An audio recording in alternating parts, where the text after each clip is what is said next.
Nice to see you. Can you stand a bit closer there? Where do you want me there? That's it, perfect. Okay. Alright, is everyone ready to go? Yeah. Born ready. David, what way through the year? Obviously, so the European Series got launched in January, big press conference. What's it been like, being in charge of this, being in charge of the series and seeing where it's gone from Well, Newcastle to now? Yeah, like you say, I can't believe we're done 6 events now. We're already at the end, kind of the first year. It doesn't seem 5 minutes ago we were in Newcastle, celebrating the launch of Bellator Europe, and I think it's been fantastic. I think if you look back at all of the events and some of the fights we've had this year, everything from the Ryan Scope Pitbull fight to the Raymond Daniels knockout to Dublin and how brilliant that was in September, right to tonight, and some really good fights tonight. Nice way to finish the year in Wembley. We saw a few little bits of crowd trouble tonight. Shipman, a lot of Shipman's fight, coaches jumped a barrier. There was some fights in the crowd. Does that maybe sadden it a little bit tonight? Yeah, to be fair, I haven't looked into how the fight started or where they came from in the crowd, but obviously I did hear a bit of that during the Brazier fight. As it's very rare in MMA. It's something sad to see really, because I think we do a good job with MMA not to have that sort of thing going on, especially in the crowd. I mean, it's not so bad in the cage, but yeah. So I'll have to look into that some more. But there did seem some tensions out there. We saw rival promotion Cage Warriors. They've announced a lot of their dates for next year. They're going into new territory in Manchester. Do you think Bellator's going to expand and maybe go and rival them in some other cities? I don't feel like we need to rival anybody, like that on the sort of national level. We're looking to build into Europe, into mainland Europe, and we're going to do some big shows. I mean, I think we're treading our own path really, and we don't need to sort of counter work against anybody. David, the Sky TV deal, we're coming up to the first year. First of all, from your point of view, just give us a situation report. How's it gone for you from your perspective? But secondly, are we going to see a renewal of the Sky deal? Well, as you know, I mean, I think we were looking for a TV deal at the beginning of the year, and we needed to facilitate 2 things. We needed to get a broad, big platform for the Bellator European Series, and we also need to look after all of those amazing international events we had. Getting it on Channel 5 I think was amazing. We've got, we've been on all year, prime time, terrestrial TV, which MMA just hasn't had before. We've had a year on the channel, getting out to a huge, broad audience. And then, of course, we had the issue of the internationals and where to put them with all their moving time zones. So Sky Sports came along, and that's the perfect fit. I think, to see us regularly mentioned on the Friday briefings and the news talking about international fights we've got, be it in Texas or Connecticut, all over the world, advertised on Sky News, I think it's fantastic, and then the broadcast itself is available to everybody. So for me, it's been a really good partnership. As you say, we're moving into next year, so there's lots of decisions and discussions to be had, but I'm sure we'll have some news about where we'll be. But one thing's for sure, we'll be out there for everyone to see in the UK and the rest of Europe. And this is a recurring theme when we speak, David. European Series, European belt. How likely is it that we're going to see a European belt tied to the European Series? At the moment, it's really not on the agenda. I think for me, as I say, I don't really want the Bellator European Series to be some sort of second tier. I think what Bellator Europe does is it gives all the fighters over here, a pathway to fight for the belt and to be seen all over the world. I mean, tonight, all these guys were available on the app and on YouTube in America. So, they're getting to fight some great guys, and they're going to have the opportunity to move up the Bellator ladder and fight in America for the belt. So at the moment, for me, I think it's all about the belt and how you get there. I mean, you look at someone like MVP, the first thing he did after winning tonight was calling out Lima for another fight. He'd love to do that. And I think, at the moment, I wouldn't like to see him having one belt and then going for an international one. I think, there's one top of the mountain. Anyone in attendance tonight, Dave? I haven't had the final word on that yet. Dave, who would you say was the biggest winner out of tonight? It's been great performances, but who would you say really raised their stock? Well, I think, you've got to say, just on balance, Fabian coming out of this, I mean, I think that was a massive battle. It was going to be a big deal for either of those guys who was going to win that fight, I think, because we've been built up with such a grudge match. I think, for various reasons, the winner was going to move on to something, and I think, Fabian's raised his game tonight against a really quality opponent with Shipman, and I think that was a big win for him. How did you personally score that fight? Because there's a lot of controversy surrounding 30-27. I think the interesting thing was it was really exciting. I think, as you say, everyone will have their own opinion. I think most of the people around me, just anecdotally, I think a lot of people had it fairly even going into the third. It was all to play for, but I think you could tell by the crowd, no one really knew where the fight was by, until the ref called it. So it was very tight, and I think win by split seemed to be the right sort of result for me. Michael had a short notice replacement fight tonight, and it was very important to keep on the card. He's such a big name here, obviously. But do you feel as though that will be a good enough win for him to get a second crack at the champion, given that his opponent had never fought in Bellator before tonight? I mean, you're absolutely right. Look, no one wants a fight to fall away because of an injury, and Derek Anderson would have been a huge fight tonight for MVP, a real test. He would have come forward. I think it would have been a really interesting fight. I think you've got to give credit to Gianni stepping in against MVP at last night. Who would want to do that?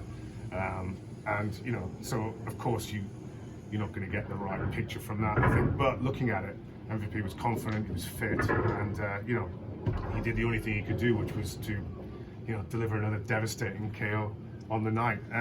As for his fight, it might not be the next fight, but I'd imagine if he wins, Lima wins, that fight's going to happen sooner or later. What's your take on a potential daily rematch? He was on the desk tonight. I understand he was talking up the possibility of facing MVP back here in London in 2020. I'm not sure he was overly impressed with the performance tonight, even though it was quite a short one. What's your take on that? Is that a fight you'd like to get booked for this arena, maybe next year? Look, I mean, I think everybody was very excited about that fight before the last one. Obviously didn't deliver what we all hoped for on the night. Whether there'll be another one, who knows? I think that both guys are on a path. Maybe they'll come across each other again. Of course, if it does happen, I'd love to have it here. I think there is a potentially good fight there between the two of those guys. We just didn't see it the first time around. How happy are you with building that Shipman and Fabian fight? Because it felt like so many people were invested in the fight.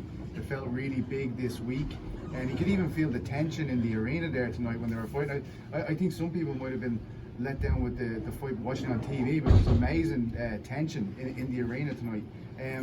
Do you feel like that is on the back of all the promotional work you guys have done to sell that fight and the lead up to it? Yeah, I would. I mean, I'd hope so. I mean, I think, like you say, the tension was really palpable in the arena. And I had a load of people I know just coming up to me last night and saying, I've really got to see this fight now. So it was a promotional dream, really, because the fight had been 2 years in the making, and it seemed to come to a head at the right time. And for me, combat sport, in the round, never mind just MMA, it's all about narrative and the storyline. And that, that was a really true grudge match. And I think it delivered on the night. I think it was a great fight. I know you said just a little bit earlier that one of those guys was going to move on from this fight and move on and up, but Fabian wasn't that happy with the outcome, even though he won. Is there a possibility that you might end up pitching him back in there together? Maybe not next fight, but maybe later in 2020 after maybe they've both picked up another winnage?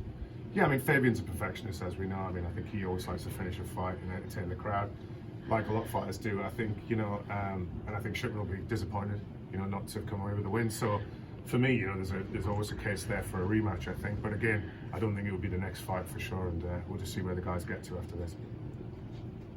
David, tonight, big MVP was walked in by Big Nasty. His little brother has recently got into MMA and he's got an amateur record of 8-1. Could we see him joining that Bellator in the future? Well, I'm not completely familiar with Little Nasty, is it? Mini Nasty? I don't know. We'll have to take a look at him. I mean, if he's anything like the entertainer that his brother is, and then it can't be a bad thing. But I think we'll have to see how he does in the cage first. Speaking of surprise signings, were you guys aware that James Haskell was planning on going into I'm a Celebrity before you signed him? Look, you look at someone like James.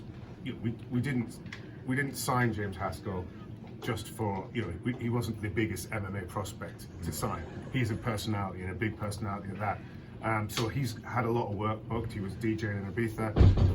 He had lots of different things going on, and he's a public person. He's got a perfect profile. As for the jungle, I mean, look, he's going to be there for 3 weeks. It's not like he's getting drunk every night. As I said, the only thing we were worried about, he might come back a middleweight with the food rations out there. But you've got to respect James as an athlete. He's an elite athlete, and I've genuinely never seen anybody take something so seriously as this. So you've got to respect his preparation. I guarantee when that guy sets foot in a cage, he will be 100% prepared. I've got no doubt about that. So He's going to do his public thing this week. I mean, he's been training right up to the day he went in there, and I'm sure he'll be fully prepared when he fights next year. Do you think it helps you guys then that he's in there because as you said, you're bringing him in to raise the profile? I mean, he's going to be on this huge show. A lot of people watch it. Like, is it a good thing for Bellator that he's on it? Hey, look, I mean, I'd like to think so. I mean, you know, it's not. We don't. As I said, we signed him for lots of reasons. Let's be honest. You know, there's a PR angle there, and it's all about bringing new eyeballs to the sport. And I think, you know, the fact that James is only 34, he's still got a lot of time. He's really, really excited about fighting. If he brings in another few 100,000 viewers because people now know him in the jungle. I mean, he was already quite a big star going into the jungle from his rugby career. If he's brought in some more fans and people who would like to know what he's doing, then, you know, it's no bad thing. Dave, do you think these are the right viewers though? Because there's kind of two schools of thought, really, isn't there? We've had things like KSI versus Logan Paul. And, you know, there's a lot of people saying that's going to bring a load more eyeballs to boxing. But do you think this is a realistic way forward for growing mixed martial arts by bringing people like James Haskell in? It's not the only way, of course, and I think, you know, it's different comparing it to boxing. Boxing's been established for, you know, over 100 years, so you know about boxing. I genuinely think there's people out there who do not know what MMA is, and there's people who haven't seen it yet. Now, obviously, we can't vet everybody who's going to tune in or find us from maybe, you know, James. But I'm sure if we can take a percentage of that away and show them a sport that maybe they're not aware of, then, you know, everybody's winning from our side. You're looking to grow the brand over here in Europe. You've got a big slate of events planned for 2020. What can we expect besides the regular haunts that, you know, Dublin, London?